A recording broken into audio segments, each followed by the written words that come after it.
Hello everyone and welcome to another brand new Let's Play. This is episode 1 of Let's Play The Elder Scrolls 4 Oblivion.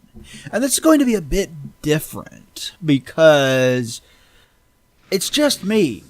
As I mentioned in the episodes of Doom Deathmatch, Dalton is currently in Florida vacationing there with his family.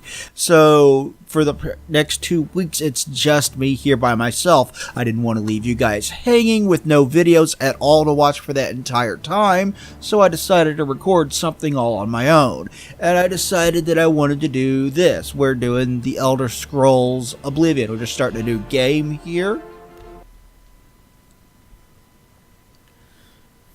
And, beyond that, I am doing something a little bit different here as well, because for 65 years, this is not going to be like I'm going to sit here and power through this entire game. It's not what I'm doing. This is going to be more casual playthrough. This is something that I can walk away from and come back to whenever I feel like it and just casually play my way through this game a little bit at a time. So you're going to get a few episodes here, maybe a few episodes there, maybe Dalton will join me on a few episodes. Who knows? This is the Game of the Year version of it with all the DLC. This is not modded in any way. This is just the original version of the game.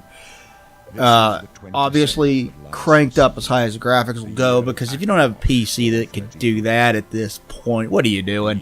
Yeah, this is the PC version. You saw my mouse cursor. I'm sure you figured that out already. Do have the console version. It actually looks pretty good on the Xbox One X because you get the Xbox One X enhancements, which is kind of nice. But obviously the PC version is still the best looking version, and this was before they decided to put a bigger focus on the console version with Skyrim. Because if you look at the user interface in Skyrim, it's pretty obvious that they were thinking console first and PC second. Because that interface definitely works better on a console than it does on a PC. It's not a particularly great interface. This one does have a better interface than that one, but I do have to admit that this is not... I don't like this game quite as much as a lot of other people do. With Morrowind, it has problems, like the combat is pretty clunky. I can freely admit that. A lot of the game systems are fairly clunky. And obviously it has not aged particularly well over the years. It doesn't look as pretty as it once did. Definitely. It came out in 2002 or 2003, so how could it? But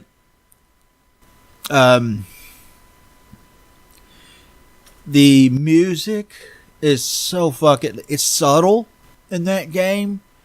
So it's almost like the most atmospheric score of the bunch. It's the world design and the art direction are both, in my opinion, the best of the series.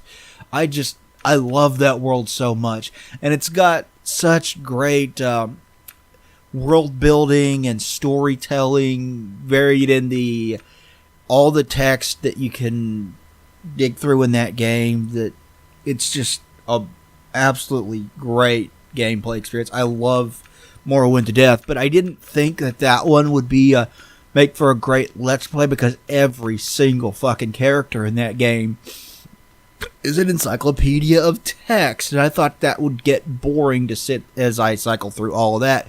So I elected to go with one of the ones where all the characters have speaking lines, even though, again, I think Morrowind's a better game. I think Skyrim is a better game too, and I will admit straight up, Skyrim definitely scales back the RPG elements a little too much. I'm not happy with how much of that they lost when they did Skyrim. But as far as the art direction in that game and the world that they created, it's just absolutely gorgeous and just so much fun to explore. I absolutely love that aspect of the game. And the sense of atmosphere created by, in my opinion, the best score in the series, just really drives that home further. It's so fucking good. I love that game simply for the sense of exploration alone. And there's a lot of other cool things about Skyrim. That fighting the dragons is cool. It's not the first time of the series that there were dragons. There was one that you fought in, I want to say, Redguard, I believe. There's a talking dragon in Redguard, I believe. But it was cool to fight them. The combat in that is far and away the best of the series. It's still pretty simplistic and can get kind of repetitive over time, but it's the very first time of the series where the weapons actually feel like they have proper weight to them. Like, when you swing your sword, it feels like it's connecting with them and doing horrible things to your enemy, and it's awesome in that regard. It makes it the best combat in the series. I also like that you can have one hand with your weapon and the other hand with magic. Magic is so much more accessible in that game than in previous Elder Scrolls games, and I really like that about it. But as for this one I thought was a step back in terms of the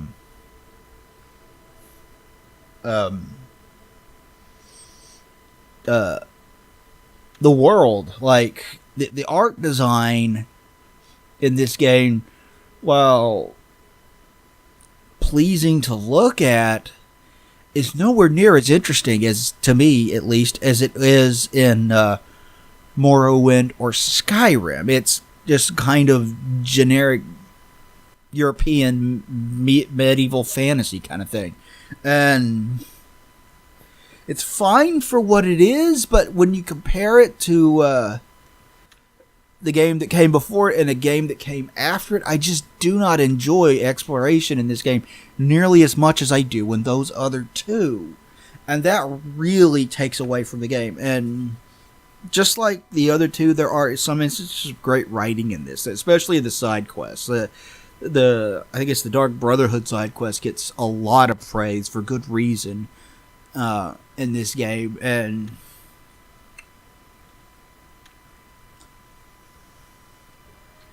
so there's plenty in this game to like.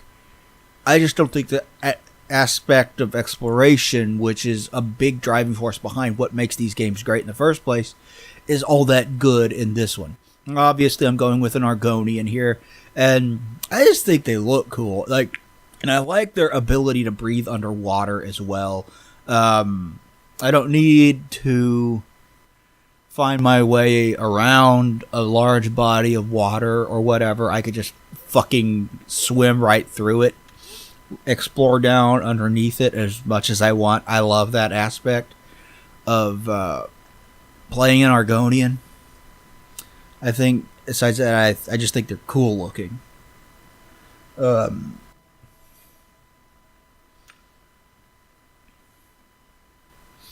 This was a truly impressive achievement. Like, getting every single character voice acted, and you'll hear the same voices over and over and over again. I mentioned that in my Fallout 3 review. It's the same thing here. You hear the same voices repeatedly. But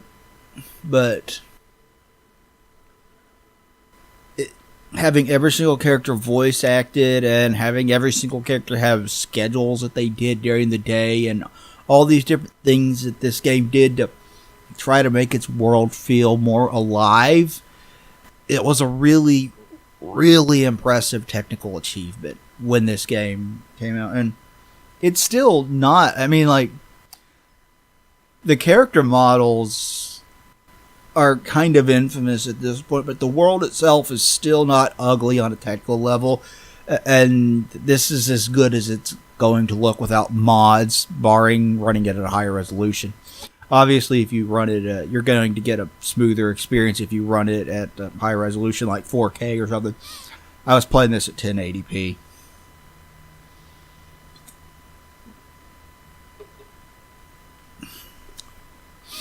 But yeah, I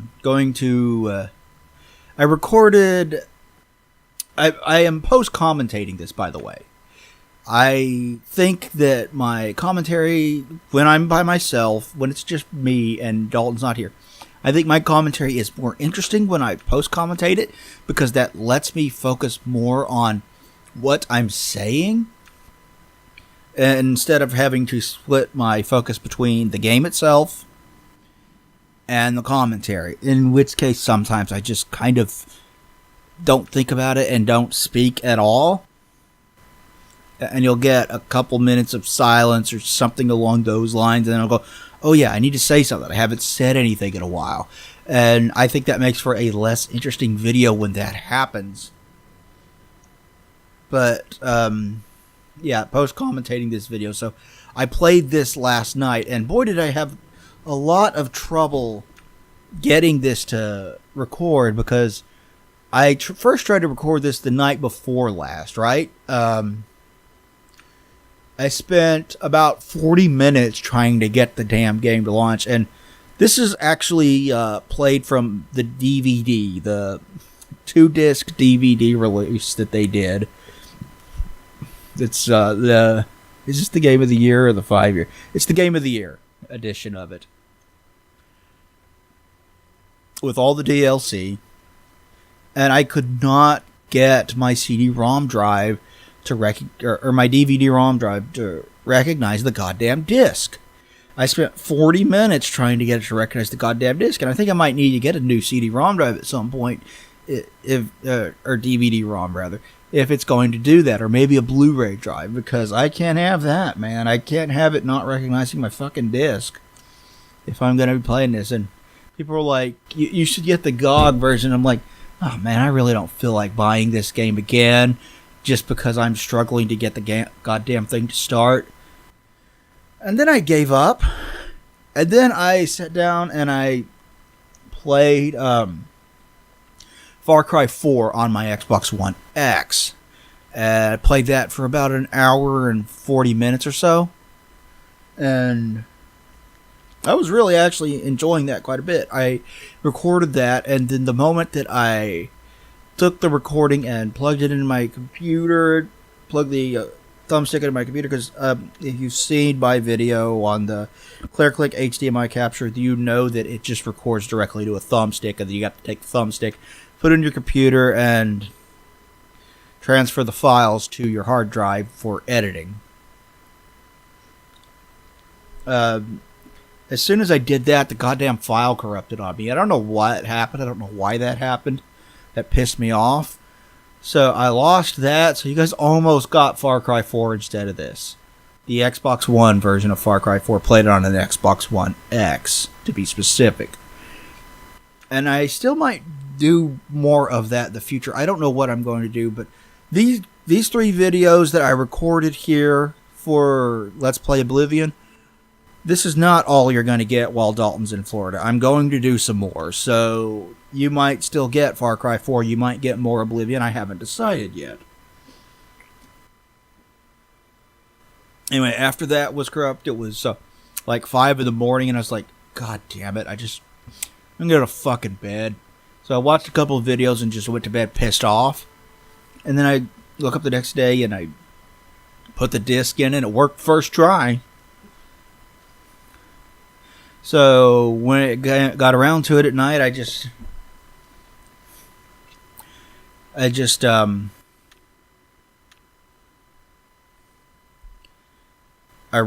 ran the game and recorded it, and it went off without a hitch.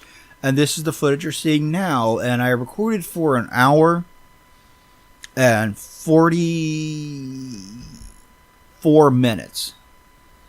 I died at one point, and I went through earlier and edited that out. And I'm watching the footage now. Up there, I finally get done creating my Argonian. I edited that out, so it's an hour and 28 minutes or so, which is enough to piece together 3 episodes. So you're going to get 3 episodes of Let's Play Oblivion here. It must break your heart, being so close to the water, knowing... I forgot how long the opening dungeon in this game was. It's fucking longer than I thought it would be. Longer than I remember it being. This game honestly has a better opening sequence than Skyrim, where you are on a cart for several minutes. And you're just standing around watching other people get killed for a few more minutes. And it takes fucking forever for anything worthwhile to happen in Skyrim. And then your very first quest is desperately running away from dragons, so it kind of puts urgency into the main quest, where this doesn't do it nearly as much. I think the opening of Morrowind is better in this regard, because it's just like, what's this prisoner doing here? it's just like you need to go here and talk to this guy, and they don't try to rush you into it. That's really all it is. You get off the boat, you create your character, you get released from being a prisoner, and you create, and you go that this has much more of a tutorial than that game does. This opening dungeon, which is like 40 or so minutes long or something, We're not out of this yet. is I've seen you. basically it's a tutorial. Let me see your face. You are the one from my dreams. Then the stars were right. And I think This is the day. this is a better opening than Gods give me that. strength. Okay, here's a funny thought. In Morrowind, you start off as a prisoner getting released. And I am next. My In blades Oblivion, lead you me start out off of as a the city, prisoner secret in escape. prison. By chance, In Skyrim, you I start off understand as a escape prisoner means through your on your way to be executed. What does that mean for the Elder Scrolls 6? Perhaps the gods have placed you here so that we may meet. Are you going to start off dead? Is it going to be like a Does not matter. Fallout New Vegas sort of thing where You will be remembered for. you're dead, you're buried, somebody I am your emperor. digs you up and you wake up in a By the grace doctor's of office? gods, I serve Tamriel at Harut. something like that? You are a citizen of Tamriel. Just a and funny you, too, thought, but serve her in your own way. You will find your own path. Take care. There will be. what was your blood first and experience with the Elder Scrolls? Let me know down in the description below. Like, how did you discover this series? Did you discover it with Oblivion? Did you discover it with Skyrim? What? For me, the day the PlayStation Portable was released, I went out and got one. I got one at launch. I actually pre-ordered it back before pre-orders became the big evil. And I pre-ordered it with 2 games. Metal Gear Acid and Stand aside, prisoner. Untold Legends Brotherhood of the Blade. And I've uploaded gameplay, a full playthrough of Untold Legends Brotherhood of the Blade to my gameplay channel if you want to check that out. I also uploaded a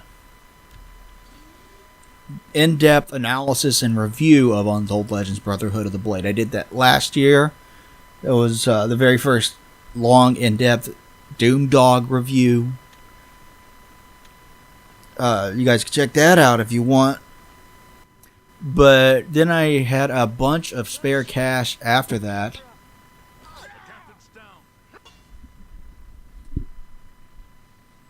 And I decided that I wanted to. At the time, I knew that Doom 3 was coming to the Xbox, and if you know me, you know I'm a massive fucking Doom fan. I mean, the very first Let's Play I did on this channel was the Ultimate Doom on Ultra Violence, and I beat it with 100% kills, 100% secrets. And obviously I did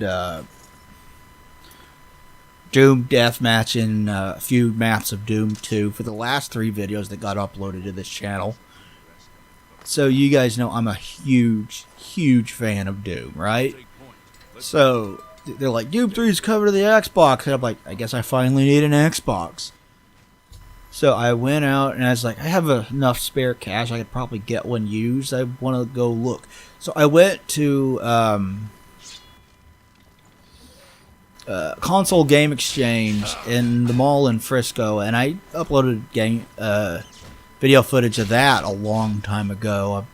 Let me see if I can find it for you guys to link in the description below if I can. It's a really old video, so it was a long time ago. And the place is gone now, but you guys could actually see what it was like.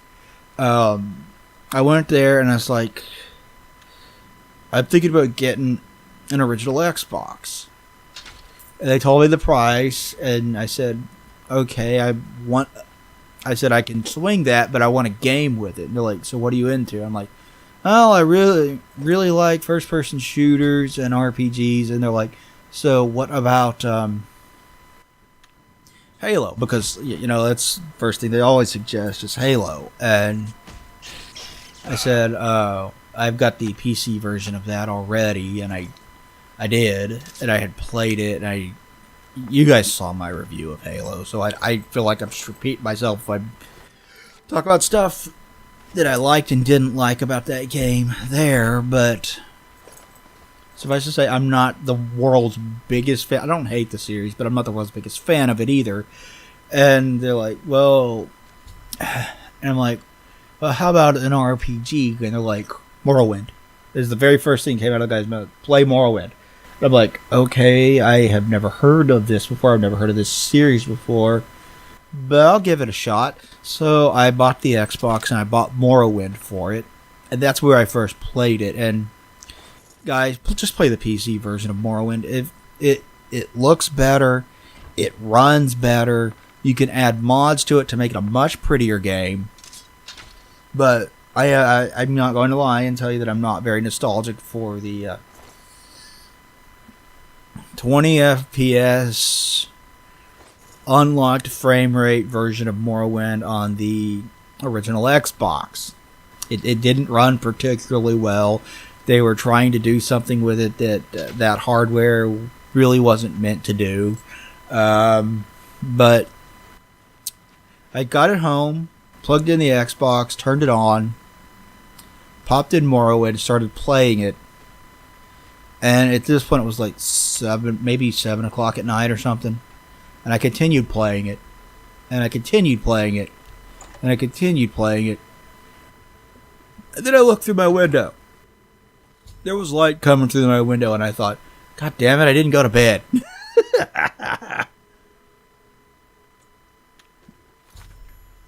And I had never played anything like it. I was used to the Japanese style of RPG at the time, and I still love Japanese RPGs. My favorite RPG of all time is Final Fantasy VI. But I was not used to this first-person exploration-based, slower-paced, RNG, dice roll, combat kind of thing that Morrowind was. I had never played anything quite like it before.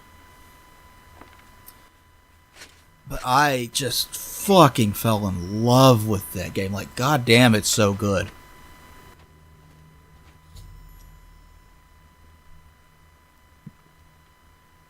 And then, like I said earlier, combat's kind of clunky nowadays. It plays kind of janky, but if you could look past that and see the amazing world, the brilliant art design, the beautiful music, the atmosphere, all the world building and storytelling that is in it that is just wonderful, then you can still see that it's still a great game. Oh God, it's such a good game.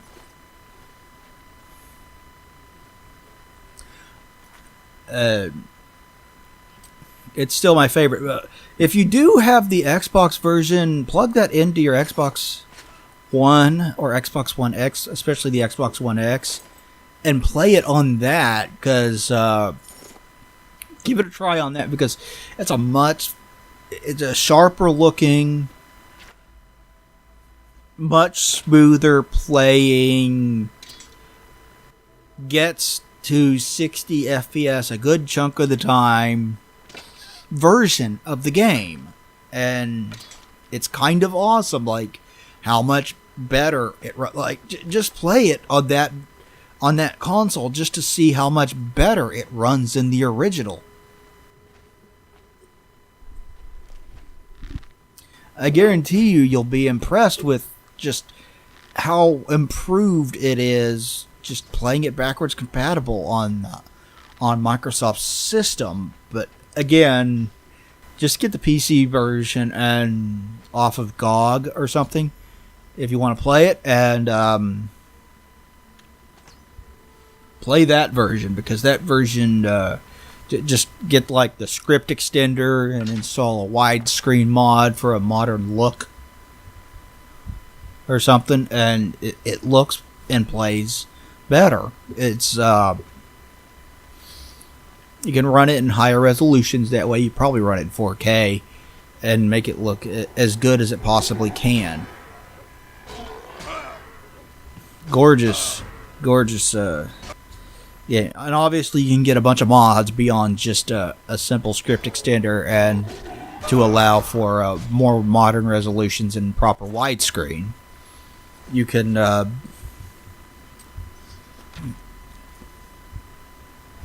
make it look so much better graphically. You can make it look really,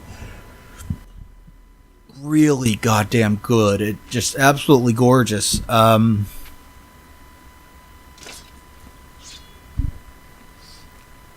Obviously, people have been modding that game for a long time, and there's a lot of good mods out there for Morrowind at this point. And so they aren't all just graphic enhancements. Like, there's other things that you could do with it, too.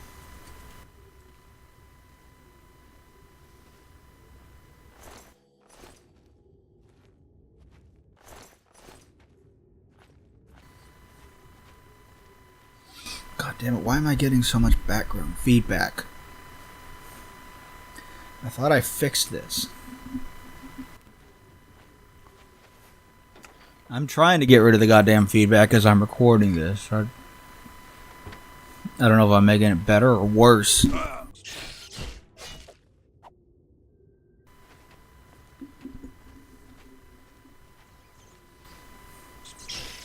I have to cut that out.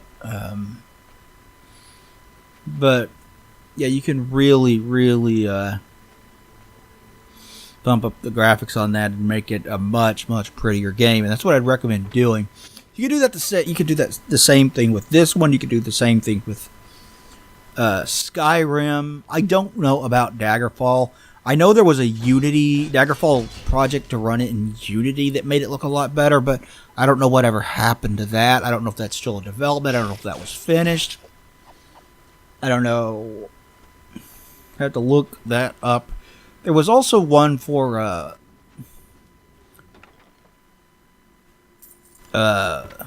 Ultima Underworld as well that made it look pretty sharp and made it run at widescreen and higher resolutions for more modern TVs, more modern displays and hardware and stuff like that that ran in Unity. I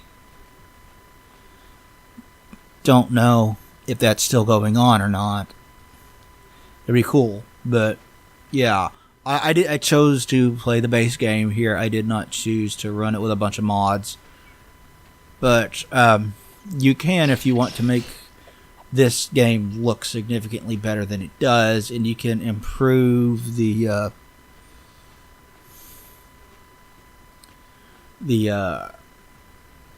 all the character models in the game. And let's be honest, the character models are the worst looking aspect of this game. They look kind of like, all of them look kind of weird and doughy. It's kind of odd the way they look. But that, I mean, Came out in 2006, I think. So obviously it's going to look a little bit dated. We're coming up here on when the video split. And given that that was just about 30 minutes in, I'll probably just cut the video there. Yeah, because this is where you sneak up on the goblin, and that's where it happened. I don't remember how deep into that this was. It's over 30. Yeah, here it is. So, yeah, I'm just going to split the video there. So, episode 2 will start with me failing to sneak up on this goblin. So, we'll talk to you guys then. Bye, everybody.